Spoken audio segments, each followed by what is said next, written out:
Basically इस art के बारे में बता सकता है, तो फिर अगले जी का हाँ। काम होगा how does he use it.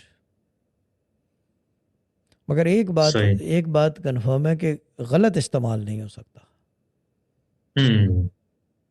क्योंकि पकड़ इतनी बारीकी की है कि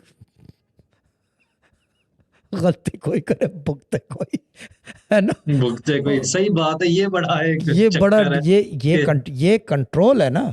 यही तो मैं ये कह रहा हूँ, कंट्रोल है वाकई। Source based knowledge is not easy. ये जो हम्म। लोग बैठ के रूहानी लेक्चर देते हैं कि यूं कर लो हमजाद मिल जाएगा, यूं कर लो जिन्नात आ जाएंगे, हम्म। जुत्ती में आएंगे जिन्नात। हाँ, जुत्ती में आएंगे बिल्कुल। जिन्नात। स्टोरियाँ हैं, सब झूठ बेस्ड है, सब लाइज। मैं तो क्लियर बात कर रहा हूँ, सब लाइज है। हम्म। ये चीज़ है। Knowledge is something else, knowledge is somewhere else, and it's about someone else. जो दिखता है बेसिकली ये एक अजीब वो है phenomena, but the knowledge is something else. इल्म कुछ और है, सही। इल्म कुछ और है।